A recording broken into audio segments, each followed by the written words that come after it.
Good morning, everybody. Welcome back. It's Mark. Well, I'm going to do my last and final review on the generations of the Bass Tracker Classic.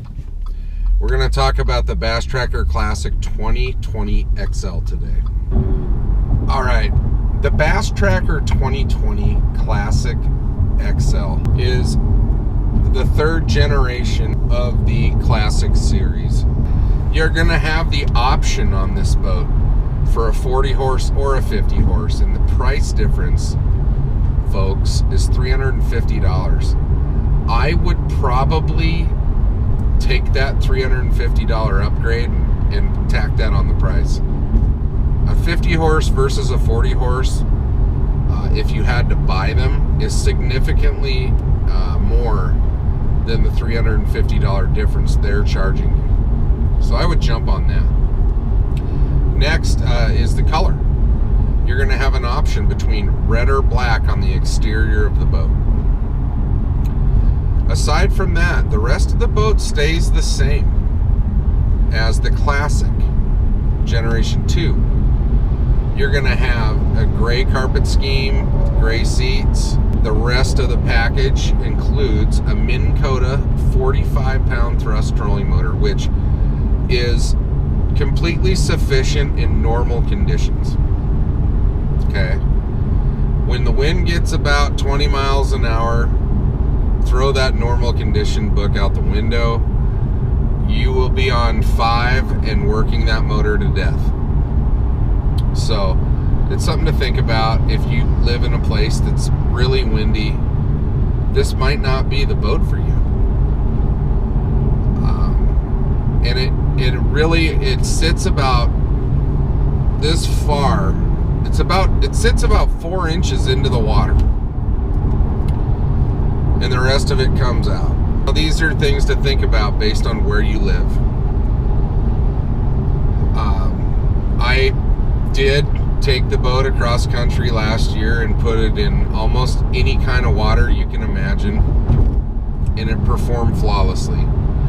That doesn't mean that this boat can go out in massive waves and weather. You will end up fishing this boat from the bottom of the lake if you do that.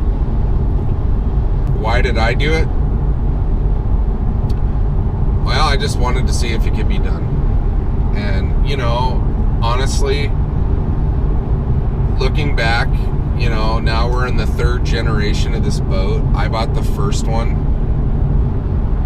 It's been an amazing ride. It's been the best part about this has been watching the community grow of owners, regardless of if it's the newest model or the oldest model.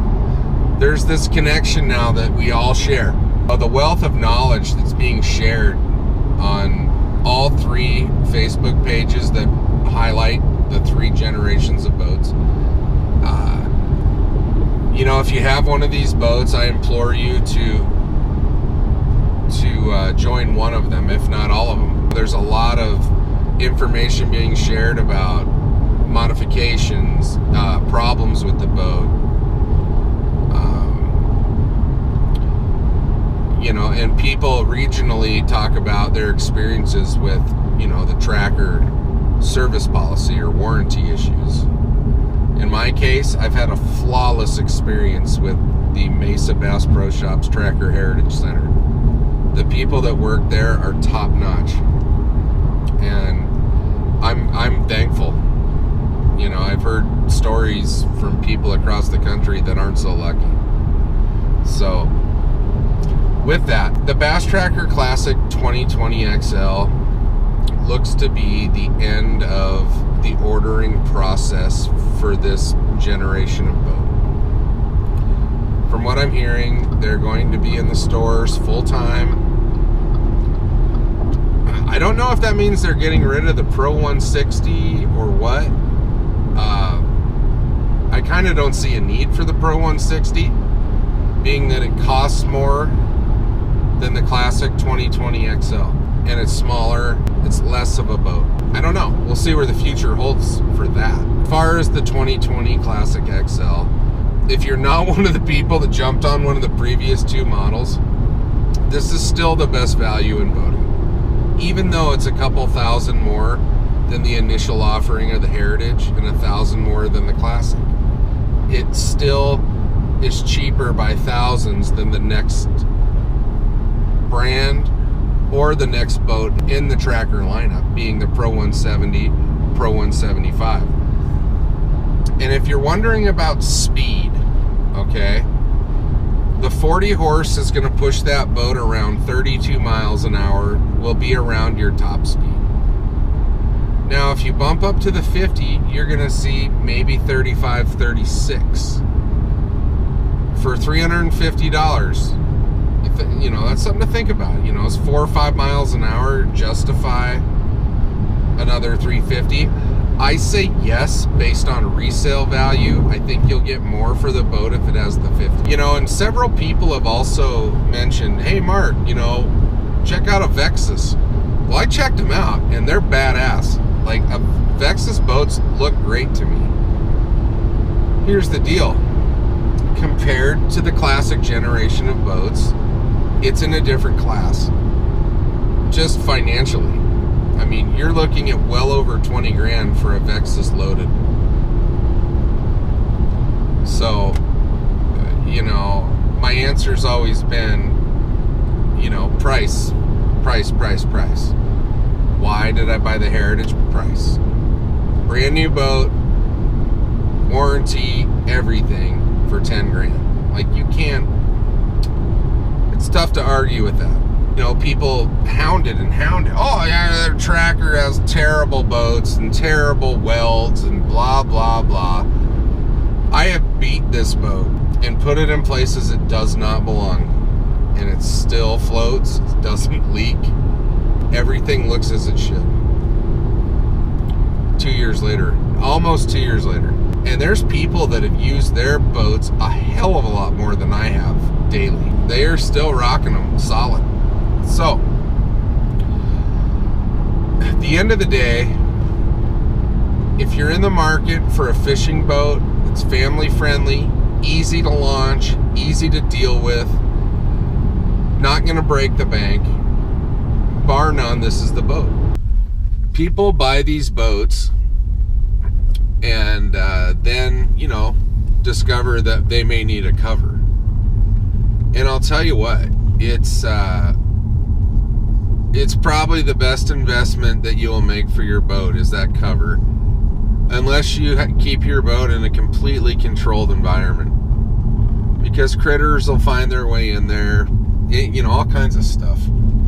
Depending on where you live, you really don't want some of those critters in your boat. We have scorpions and rattlesnakes down here. That's no fun when you're fishing and one of those pops up. The cover tows incredibly well.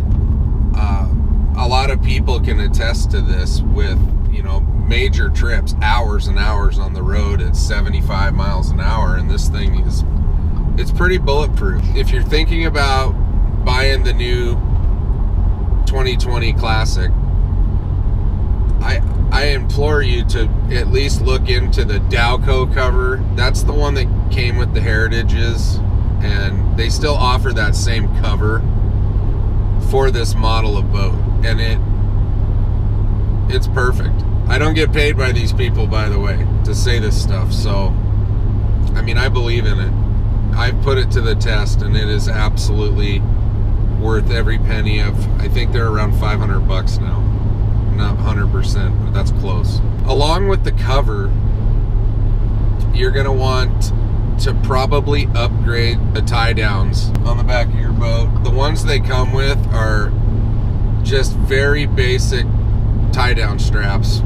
It's worth the 30 bucks ish to buy some ratcheting straps from wherever, whether it be Amazon, Walmart, wherever, doesn't matter. Those are gonna be better than the straps they come with. I would keep those straps as backups. I don't think it's a terrible idea to have an extra strap or two. Failures happen. It does not come with a spare tire. You will have to buy that. They're about anywhere from 50 to 100 bucks depending on what you get. Myself, I just throw mine in the back of the car when I travel. rather than have it just sit in the elements. The spare tire, the ratchet straps, the cover, those are three things that don't come with the boat that I think are a necessity. Now, if you want to start spending some dough on electronics, the fish finder that comes on the dash of the Bass Tracker Classic 2020 is fine. But 99% of the people that buy these boats, the first thing they do is yard out the fish finder. I did. I absolutely did. And I've gone through several changes at the bow. I'm on my 4th right now, and the reason that I went with just a Humminbird 7-inch sonar unit because I didn't want to fool around with trying to do some hokey install on my Terrova that I installed on this boat. And it's just a simple connection with that unit, with the way that transducer sets up on the Terrova. I was able to get the Humminbird super cheap. I think it was $220 for a 7-inch sonar unit. It's very basic, but it gives me depth. It gives me some speed, and it's been pretty true. It matches up pretty well with what I'm seeing on my Lowrance. So for the money, it's perfect for me. The 4-inch, I'm 6 feet tall. I'm no giant, but looking down at that 4-inch unit, especially in the daylight, became you're almost bending down trying to look at it a little better. $220 for a 7-inch screen is a pretty good deal, regardless of what it is. And you'll find that as you look at them. There's people too that have gone crazy. Thousands of dollars invested in their electronics. And, it's whatever your needs are. Some people are not even going to change out the one at the dash of the boat they got and just roll with that. If you're somebody that likes to go to water that you're not comfortable with, you don't know it. There's a lot of sticks, there's a lot of stuff in the water. You're going to want to have a graph of some kind. Something with mapping. Something that has GPS so that you can see the lay of the land. You don't want to go buzzing across some lake you've never been to. Hit a rock that's a foot under the water that you didn't know about. That'd be the last thing you want to do on a long road trip with your boat. As far as the Minn Kota, I've done several videos on how to mount a transducer on the Minn Kota Edge, and it is very simple.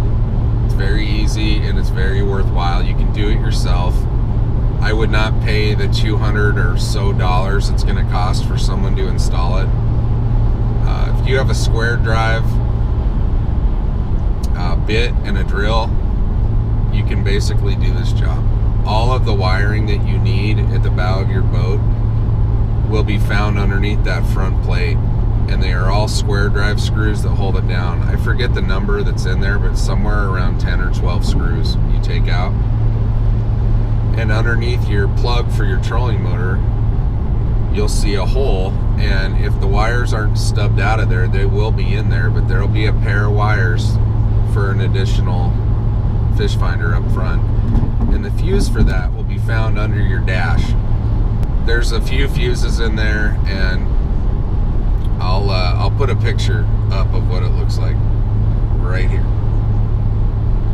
The Bass Tracker 2020 Classic XL, like the Classic, like the Tracker Heritage, are both very easy boats to operate.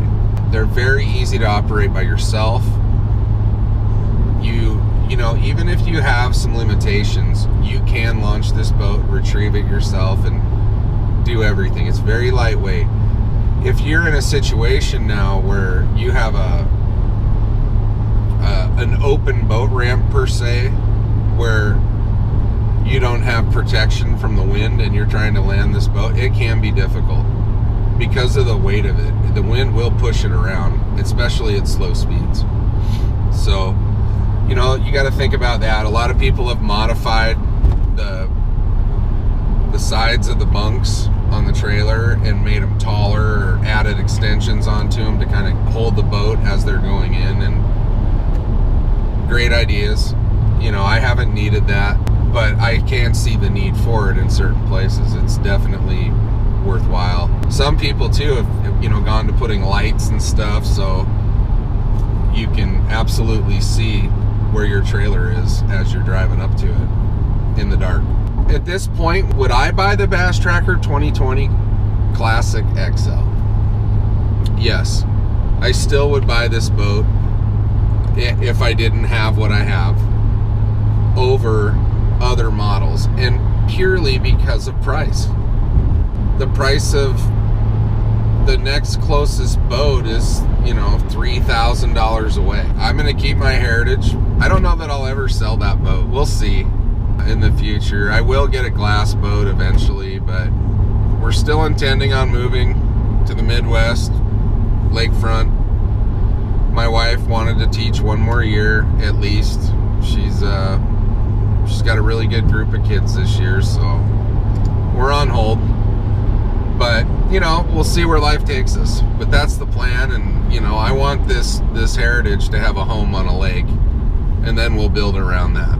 It's a great boat. You'll have a great time. And, you know, hopefully we see you out on the water. It's been great to run into people that have variations of these boats out on the lakes. You know, everybody's excited about it. I haven't heard anybody that I've seen on the water complain. So, pretty cool. Pretty cool. You know, I think our ride's over as far as the review of this boat goes. This will be my last talk about the 2020 Classic XL at least. And, you know, we're going to move forward on the channel. We're going to fish. You know, we're going to take the boat and put it in places that I haven't been. You know, we'll see what you guys think of that. Fishing will be the focus, though. I know when I go fishing, you guys don't care. When I install something or I review something, it's a hit.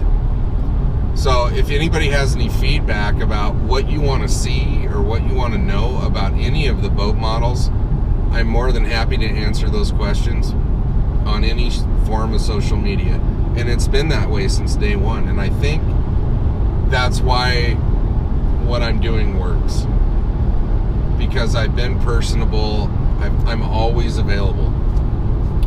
Don't forget that. Always available. Thank you guys so much for watching. If you liked it, hit that like button. If you haven't subscribed, subscribe. We'll see you in the future. Thanks again for watching. Have a good day.